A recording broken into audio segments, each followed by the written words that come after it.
Welcome to the Adelaide Cottage podcast. If you're a new viewer or a returning viewer, welcome. I'm so glad that you're joining me today. My name is Shauna, and you can find me on Instagram and on Ravelry as Adelaide Cottage. And we also have a Facebook group that I highly encourage you to join. We have giveaways going on there and just a nice community where we can post pictures and talk about yarny goodness. And that group is called Adelaide Cottage Yarns. Everything that I talk about today, including all of the places where you can find me, will be linked below in the description box. All the show notes and everything. You can find my hand-dyed yarns at AdelaideCottageYarns.com. So welcome. I'm so excited that you are here with me today. I have had such a wonderful week with fiber and yarn, and I've been dying to talk to people about it. So although you can't talk right back to me while I'm recording this, I would love it if you left me a comment below and we can chat. So this is obviously, maybe not obviously, a podcast mostly about knitting, and now I do spinning. So I hope that you enjoy. At the very end of the video, I'll have a shop update showing you some of the yarns that are in my shop, as well as a stash enhancement section for anything that I've purchased over the last week. So I hope you're all doing well. I'm excited to dive in. I'm going to start with one of my finished objects that I'm wearing, but before I show you this shawl, I just wanted to mention a couple of things, some admin things. The Harry Potter blanket knit along, which is #HP Blanket Cal, will be, or is still going on, I'm sorry. It ends in September, so you still have plenty of time to join in. You have to use Harry Potter colorways or Harry Potter house colors of yarn to make a blanket. You have to use at least 300 grams of Harry Potter yarn. So you can find more information about that in my Ravelry group, which is linked below. And I'd love it if you join in. We do quarterly check-ins and we give away prizes each time. And there will be prizes at the end as well. So I wanted to mention that. And then I also wanted to talk about advent calendars because I know it's only March, the beginning of March, but I've had quite a few inquiries asking if I will be offering advent calendars this year, the Mini Skein yarn advent calendars. And I'm completely flattered that people are interested in my yarn advent calendar again. I've been doing them for the past couple of years, but I regret to inform you, and it kind of breaks my heart at the same time, but I'm not going to be offering advent calendar kits this year in my shop. There's a few reasons for this. Most of it has to do with my medical condition. It is very labor intensive, and if you watch previous videos, if you go back to the first video, you can find out more about that if you're interested, but I won't bore you with the details. Long story short, it's just too much on me physically to do them. But however, lots of wonderful indie dyers will be offering them. I guess if you're an indie dyer and you're watching this, feel free to comment below for my viewers if you're going to be offering them this year so that they can keep an eye out. Maybe let them know if you're offering them and when they'll be available. That might be helpful for all the viewers to see. But I am going to be kind of hosting an advent calendar mini skein swap. So this will be my first year doing this, but basically I'm going to set up a Ravelry thread and I'll probably open it today or tomorrow, just so that people can start getting mini skeins ready. But basically your yarn scraps, you can skein them up, label them, and I'll assign you a swap partner. You can let me know if you'd like to swap within the United States or if you're okay with international shipping. You can put in there if you'd like to swap just mini skeins with somebody or if you'd like to add in a few extra goodies. So that will be in my Ravelry group. I'm very excited about it. I think it will be a nice opportunity for people who don't want to spend that extra money around Christmas time, or just prefer to kind of swap their scraps out or their leftovers with someone else instead of inquiring new ones. So that's something I'm offering this year. I'm really excited about it. I'm going to be taking part in it as well. So I will, I guess, have a swap partner. So yeah, I hope you're excited too, and it might be something that you'd enjoy. So the first knitting thing that I want to show you, and I haven't done a ton of different knitting projects over this last week because I've been focusing on finishing this shawl. And I'll tell you more about it in just a second, as soon as I take a sip of my tea. This is actually one of my stash enhancements. This was recommended by Judy of the Acorn Knits podcast, which is one of my favorites. So if you haven't seen it, recommend checking it out. She's a sweetheart, but she was drinking this tea a few times on her podcast, and it sounded amazing. She said it tasted like a fireball, one of those little candies, and it does. It tastes like somebody dropped a fireball in a hot cup of water, and it melted, and it tastes heavenly. So if you like fireball candies, and you like spicy tea, I recommend it too. So this is the Harney & Sons Hot Cinnamon Sunset, and I was only able to find it on Amazon, but I love it. I drink 3 or 4 cups of this every day. I don't need sweetener, I don't need milk or anything, it's just perfect. So that's something I've really been enjoying. Okay, I've been trying to talk about this shawl for about 5 or 6 minutes, so I'm going to show it to you. This is the Aisling shawl. I'm pronouncing it wrong. I think it's actually pronounced Ashling. Anyway, it's by Justyna Lorkowska, I believe. I will link it below. But this was cast on my vacation to West Virginia in 2016, I believe. I'll have to check Ravelry to be sure, but it's been on my needles for a very long time. So this top part of the shawl knit up in about a month, I would say. And the border, it's an applied cabled border with quite a bit of cabling and some lace. This was put in timeout after I got to around here. Each of these cable panels, since it was my first time doing a cable project, each one of these cable panels took me about an hour and 15 minutes. And I'm sorry, I have an itchy nose right now. I don't know if it's the springing or what it is, but I feel like I'm developing allergies already. Anyway, so yeah, each panel took me about an hour and 10 or 15 minutes, and you had to repeat these panels like 36 times or something crazy. I don't know. I don't remember the number, but I looked at that, and after taking so long just to do one and having to refer to my pattern directions with every single cable stitch because I couldn't memorize them for the life of me, I put it in timeout. It was in timeout for a very long time, and I was determined to get this done so that I can enjoy it for the rest of the winter season here in Western New York, because it's still really cold and snowy, but the sun is shining a little bit longer each day, so that's a sign of spring. But I adore how this came out. It is my favorite shawl that I've ever knit, and I'm going to wear it every day for the rest of my life, I think, with how long it took me to knit it. So anyway, this main color is, this one here is Woolen Vine Yarns in the I Am No Bird colorway. This was one of her Stellina bases. It's a silver Stellina, and I love that color. I have another skein in my stash because it's one of my favorite indie dyed colorways ever.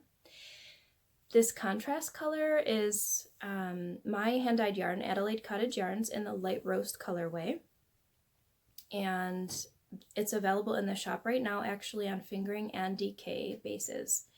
So this is a fingering weight shawl.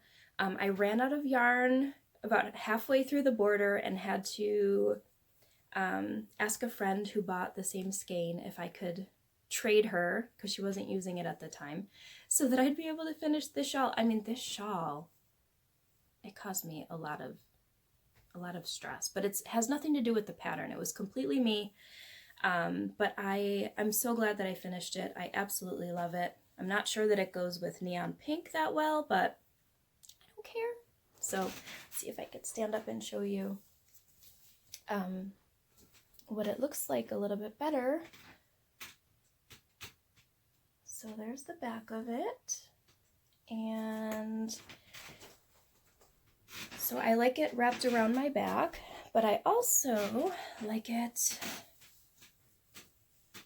when I wrap it this way. So it's a long crescent shaped shawl. And I also like it like this too. So I might keep it like this for the rest of the episode. But yeah, really, really, really pretty. It's kind of a dressier shawl. I don't know if I'd wear it so casually, but it's warm and it's wonderful. So that's that. I'm excited about it. What else can I say about this? So is it a beginner pattern? I say this part is, but if you have never done cables before, I don't think I'd start with this pattern. It's not advanced. I would say it's probably intermediate. But I love the way it looks. I'm really glad that I pushed through and got it finished. Okay, moving on. I did do a little bit of my sock knitting on my Desert Vista dye work socks in the If They Kill Maggie colorway. So the last time I was here, I just had this heel flap done. So over the last week, I picked up the gusset stitches and did the decreases, and now I'm starting on the foot. And my plan was, and what I was doing, was knitting both socks concurrently, so doing the cuff on one, the cuff on the other, and so forth. But it was to the point, what I did wrong was I did not split my original yarn cake into 2 balls, which is what I like to do when I knit socks concurrently, so that I can just keep knitting and I don't have to cut the yarn and then weave in more ends. So that's kind of what was happening. I'm working off of 1 cake of yarn, and so after I did the cuff and the leg, I would snip the yarn and then do the cuff and leg on this one, snip the yarn, do the heel, snip the yarn, and so it's just leading to too many ends to weave in, and I don't want to do that. So what I'm doing now is I'm just going to finish this sock and then move on to this, because the cuff and the leg on this one is finished, so I won't get second sock syndrome if all I have to do is the heel and the foot. So yeah, I'm really enjoying this colorway. It's very springy and peach, and I love these speckle stripes throughout. Knitting them on my Chowgu minis, US size 0, 2mm. I did a 2x2 cuff for 17 rows, 40 rows for the leg, and then I used the Drippity drop sock pattern by Kay Jones of the Bakery Bears for the heel, and then just continuing on the foot. So yeah, I don't know what socks I'll cast on after these. I have lots of choices, so I'll have to take a look through my stash. Okay, that's it for knitting. I do have a stash acquisition, which I will show you later on in the episode. But I wanted to show you some pottery that I've been making before I get into spinning. I've been taking pottery classes for quite a long time. I think I've shown a couple of my pieces in the past. I go every Tuesday with my neighbor, and it's just very relaxing and fun and another creative outlet. And I finished making 2 teapots, but I have to glaze them the next time I go, and then they have to be fired in the kiln that week, and then I'll be able to bring them home the following week. So I'm thinking not the next podcast next week, but the one after it, I'll have those to show you. And I'm really excited about showing my teapots because they were a lot of work. There's a lot of steps involved. But I made this little dish, I'm thinking for like notions, So I threw this on the wheel and then glazed it with like a taupey brown color, and it kind of curves in on the edge. I made a small bowl, and I'm trying to collect these for our kitchen and just have handmade pottery in our kitchen. The boys really love these for cereal and oatmeal. So I made that one. And the instructor just ordered a bunch of fun colored glazes. The ones where you can have like a dripping effect. He got some purples and pinks and blues and teals. So I'm so excited because everything I've made so far has been brown for the most part. So I'm wondering if I should do my teapots brown or do a fun color. I'm not really sure, because I'd like to give those to my sons when they move out and get married, if they choose to do that, just to have a special handmade item from me. I made this mug a while ago. I don't remember if I showed it, but this is a coffee mug that I made. And another one. I need to perfect my handle making. I feel like this is one of my first mugs that I made, and the handle looks pretty good. It's a nice size, but you see how it kind of goes up higher than the actual lip of the mug does. So when it's upside down, it doesn't sit flush. And then this one, I don't know what happened, but it's chunky and too small. So I need to practice that. It all has to do with centering the clay to get a nice even mug, and then the handles are done separately. So that's what I have to show you for pottery. I'm going to show you some spinning because that has been filling my heart with so much joy lately. I'm excited to bring my wheel camping with us this camping season. I bought a smaller wheel. It's the Ashford Traveller.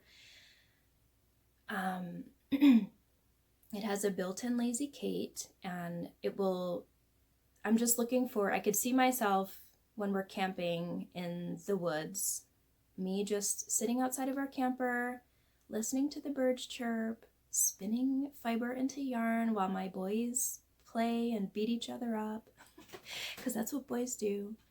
I'm really excited about it. There's something so fulfilling about taking pure raw fiber from a sheep and turning it into the yarn that you're going to knit with, or weave with, or whatever you want to do with it. But it's just really, really magical. So yeah, I made yarn, and I'm going to show you that. So the last time I showed you the two bobbins that I spun up, this one was just a plain 100% BFL. It's a single ply. And I planned to ply it with the Rolags from Deb of Fondant Fiber, which are the purpley color. But I decided not to because I thought it would be too contrasty, if you will. I decided that I'm going to, I don't know what I'm going to do with this actually, so take that back. I put this on hold, and I spun up another bobbin of the Fondant Fiber Rolags and plied those two together to make a 2-ply skein of yarn. You guys, I made yarn. I made my own yarn. I can't even tell you how good that feels. It's something I've dreamt of doing since I started knitting. Spinning was just as exciting to me, the idea of it, as learning how to knit. And then I talked about it in my last episode, how I bought the wheel and had some issues learning how to spin and figuring it out. And so it was kind of like a home decor piece for a while. And then I bought the class called The Foundations of Spinning by Amy King on CRAFTSY. And that helped me tremendously. It turns out I had my bobbin on backwards because I have a double drive wheel. So I got it all figured out, and I've been practicing, and I absolutely love it. Like, it's all I think about. And so this is my skein of yarn. And I was really hard on myself in the beginning, saying, oh, well, it's so uneven, and there's thick and thin spots, and there's some areas where it's tightly twisted and then loose. But I guess that's what homespun is supposed to be, and I love the look of it. It's so beautiful. It has so much dimension, and the colors are so vibrant, and I have to practice. I mean, this was my first spinning project ever. So, and the thing I love about hand spun yarn too is the colors. So when you buy a bare skein of yarn that's already plied, whether it's 2-ply or 3-ply or even single ply, the dyes don't cover every single piece of the fiber because they're spun up and a lot of the air is taken out of it. So that it's hard for the dye to kind of circulate all the way through the fiber and really, really penetrate it inside and out. So with fiber that's dyed before you spin it into yarn, the dye covers more of the yarn, of the fiber. So you're getting a more vivid yarn out of it. I feel like. I think it's really fun, and I just keep hugging it because I'm excited, and I don't know what I'm going to make with it. I don't know if I'll make anything with it. I might just keep it in a skein. No, I'll do something with it. I'm really excited to make a project from start to finish with yarn that I made myself. So I'm thinking about spinning 2 or 3 more skeins of yarn and then making something with it. And I can even use my hand spun on my weaving loom. But this turned out to be, like I said, it's 2 plies. It turned out to be 94 grams of yarn and 3.3 ounces. So I don't know, typically a fingering weight is 4 ounces at 100 grams. So this is a little bit thicker, I think. So maybe it's like a heavy fingering or sport weight. I don't know. If you have any thoughts, feel free to leave them in a comment below. But it's just so fun. I love it so much. And I encourage any of you, if you're interested in spinning, just do it. I know wheels are pricey, but I saved for a long time to buy mine. And I'm so glad that I did because it's bringing me just as much joy as knitting does, which is hard to believe. So there's that. And then for my wheel, I bought the unlacquered version of it. So they offer them, Ashford offers them as like a bare wood or lacquered, where you pay them to lacquer it so that it's shiny and protected. But I bought the bare wood because I like that look a lot better. But I was afraid of it getting dirty, especially where my feet go, like when you're treadling. So I bought this Ashford finishing wax polish, and it's made from beeswax and tree oil, so it's all natural. And you put it on natural timber to rejuvenate and restore. And you just apply it with a soft rag. So I used one of the like microfiber rags that come with my eyeglasses when I buy them. And it smells so good. It smells a little bit almondy. But I waxed my whole wheel and I still have more than half of this left. So I'm gonna wax my Ashford weaving loom as well. But that was one of my acquisitions. And then I also purchased, I told you I purchased this before, but it wasn't here in time. This is created by LCB. It's a braid. And I'll take it out, but it's called Strawberry Mango. It's 4 ounces of 70% BFL and 30% sea cell, which is a natural fiber made from seaweed. But I love the look that it gives because it doesn't take, the sea cell doesn't take the dye up. I'm pretty sure that's what the white streaks you're seeing, but I love that effect. And look at how beautiful this is. This would make such a fun skein of yarn. especially in the summer. Oh my gosh, I just can't stop staring at this. So, and it's really soft. So yeah, I purchased that from LCB. And then, so the rest of the fiber that I got when I bought my wheel, I got a big bag. It was like 225 grams of the BFL. So I spun about 100 grams on here. Was it even 100? I don't know. It's been too long. I forgot. So I took the rest and I dyed my own braid.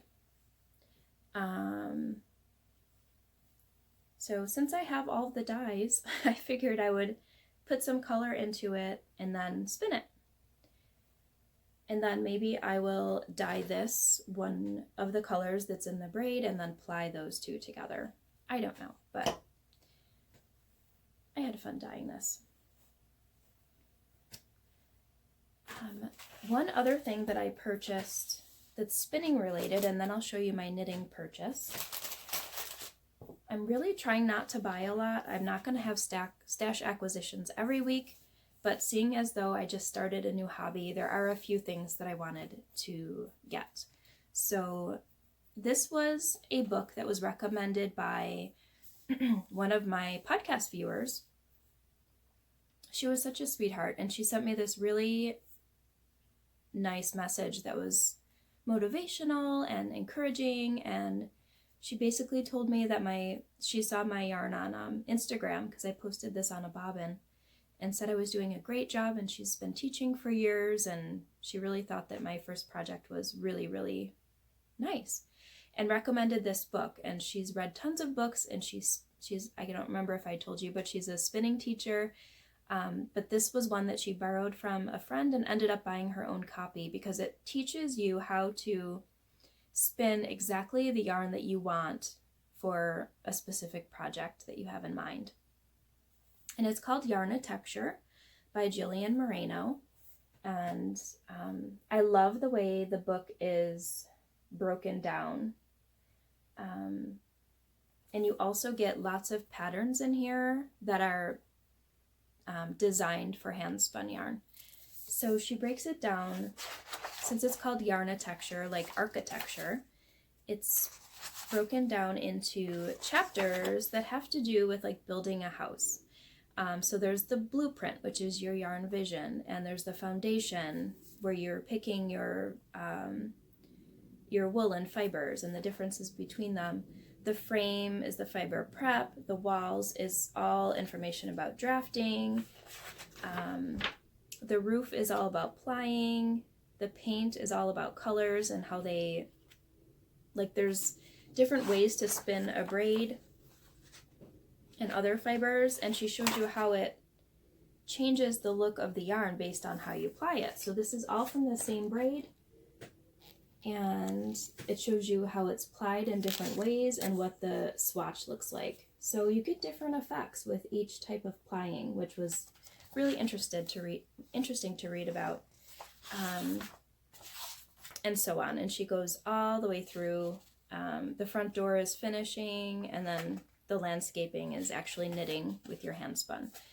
Housewarming is all the patterns that I was telling you about. So I started reading this last night, and it was really hard to put it down, but I couldn't keep my eyes open. So I'm looking forward to reading the rest of this today. And so far, I highly recommend it. Not just for beginners, but like I said, the knitting teacher loves it and bought a copy for herself and said that she learned a lot from this book. So I think it really does have a lot to offer. So I will review this again in my next episode when I'm done reading it to let you know what I think about the whole entire book. But I purchased this on Amazon. My knitting acquisition is Desert Vista Dye Works in another Walking Dead colorway, because you have to. And this is called Judith Grimes. And it comes with a mini skein for contrast heels, toes, and cuffs. But this is what it looks like, and it's so pretty.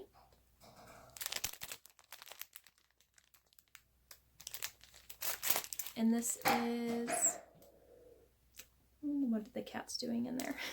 This is the Viso base sock weight. It's a 75-25.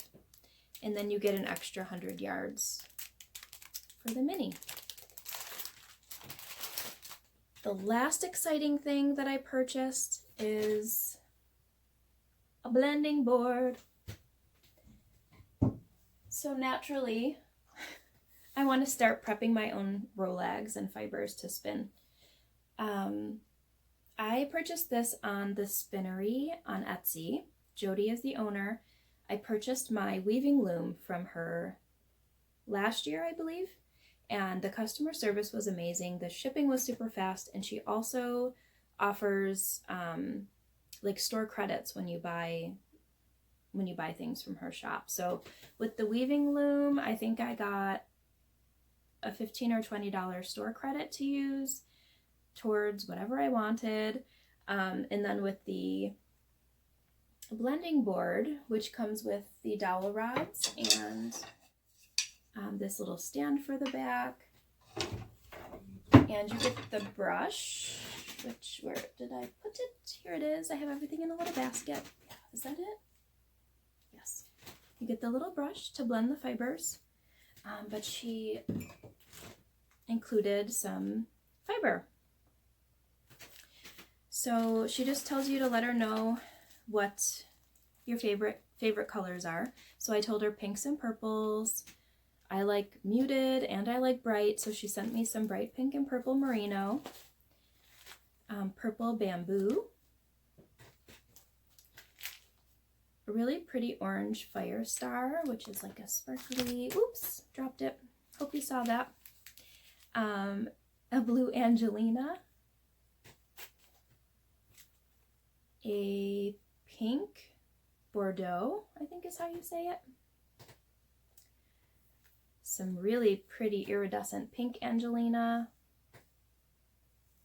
It's a bright pink. I don't know if it's focusing. And then some sari silk thread. So I'm excited to play with that today. So I will show you progress on that next time. What else did I want to say? Oh, fiber shops. If you have a favorite shop to purchase from who sells fibers for spinning or for blending boards, please leave it in the comments below. I'd love to hear what your favorite shops are. I have a Destash page as well on Instagram. It's called Shauna_Destash. Crafty Stash. I will put it right here, and it will also be below, where I sell some of my craft supplies that I'm parting with. What a lot of it is indie dyed yarns. I have fabric bundles in there. I have stamping things. I've really been trying to. Now I just showed you stash acquisitions, but I'm really trying to not have a ton of stash. So really, I have like 3 braids and the one that I just dyed, and I'm okay with that. I want to start using it, and then when I get down to 1 or 2, I'll purchase another one. But I really don't want a whole entire rack of stash anymore. It makes me feel overwhelmed, and I just want to use what I have and then buy things as I need them. So although I love all the yarns that are available now in my Destash, I don't have a project in mind in the near future for them, so I figured I would sell them to people who might want them and use them sooner than I could. So yeah, if you want to check that out, you can. All the transactions are done through PayPal. You just comment "me please" under the item, the photo of the item, and then you send me your PayPal email. If you're interested in a podcast that's about knitting and spinning, I've mentioned her once before around Vlogmas time, but Angie, who has the Knitter Nextdoor podcast, I love her. She's become a friend of mine, and she has a really, really great podcast about knitting and spinning, and I'm learning a ton from her. So I'll link her YouTube channel below where you can go check her episodes out, and also leave me podcast suggestions for knitting and spinning if you have any favorites that you have. Okay, so for the shop, if you've stuck around this long, again, you can find all of these at AdelaideCottageYarns.com. I have a basket sitting next to me. So we have some Adelaide Cottage minis in the shop.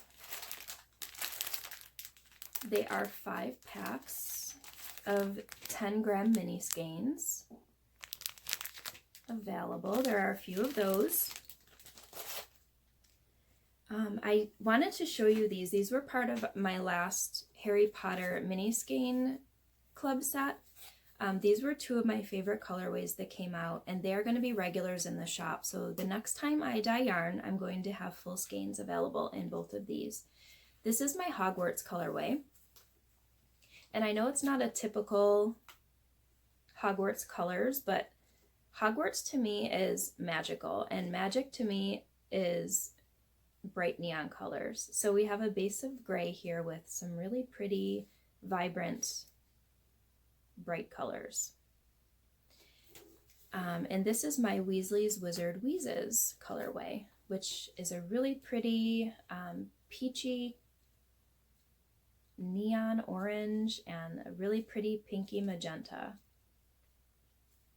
So those will both be available in full skeins next time I dye yarn.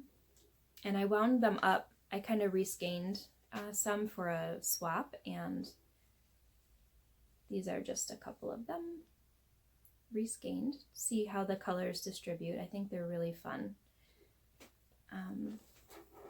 So also in the shop we have Spin the Bottle available on different bases. This is the Twinkle base that has gold stellina. It's a really beautiful, beautiful shades of purple and pink. And then there's some really nice like forest evergreen speckles and some gray. And we have it on DK as well. And I thought that this would pair nicely with our Mauveberry mohair, breezy mohair. And Candied Kisses, which is a slightly variegated grape purple with really subtle specks of blue and pink. So those would all go together nicely. We also have Dreams of You on multiple bases. This is on the Twinkle base. This is one of my favorites. It has such a pretty peachy orange with neon pink and purple. And this would look nice with our Simplicity colorway on the breezy mohair. And I wanted to show you, sorry, leaving the frame for a second, that this mohair in this evergreen colorway would look nice with this Spin the Bottle too, because it will blend nicely with the greens in there. So those are in the shop. This is a Harry Potter colorway called Dolores Umbridge. I have this on DK, and I might have a couple skeins on fingering, but it's on like a tonal base that has some taupe in it, and then I speckled it with like a dark gray and neon pink, and that would go nicely with Simplicity as well. We have Light Roast in there. This is the rest of what I had from my shawl. And then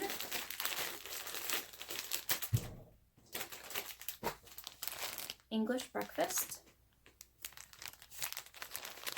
on various bases. These have specks of brown, like a mulberry color, pink, blue. Love this one. And I feel like Simplicity goes with everything. And then I have a new line of yarns in the shop. This is locally spun 100% Blue Face Leicester. It's a heavy fingering, which would make a nice hardy pair of socks. It's squishy. It's a two-ply 100% BFL, locally spun here in New York. And this is one of the colorways. And these are all one-of-a-kind colorways. But I have, I think, 6 of these in the shop right now. I think it would make a really fun pair of socks.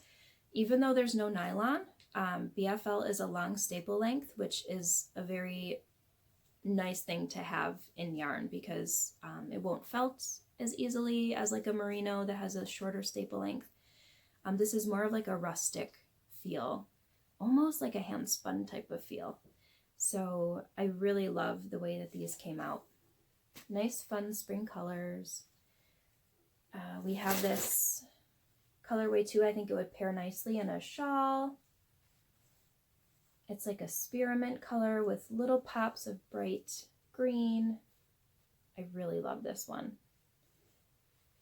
And then there is this. This has corals and pinks and purples. And we have this one, which I really love. This reminds me of like blueberries and grapes. Super pretty. So you get a little bit of like a teal in some spaces actually. It's really interesting how these will actually go good together. It's really interesting how yarns that don't have the artificial fibers in it take up dye. So the non-superwash treated and nothing with nylon, it takes up dye differently. So it was really interesting to play with color like that. I think that's all I have for you today. I hope you enjoyed the episode, and I hope to be back next week around the same time. So if you like the episode and you'd like to see more, please feel free to hit subscribe and hit the notification button, and then you'll be notified when a new episode comes out. Hit the thumbs up button if you like the episode as well. I hope you're all well, and I will see you next week.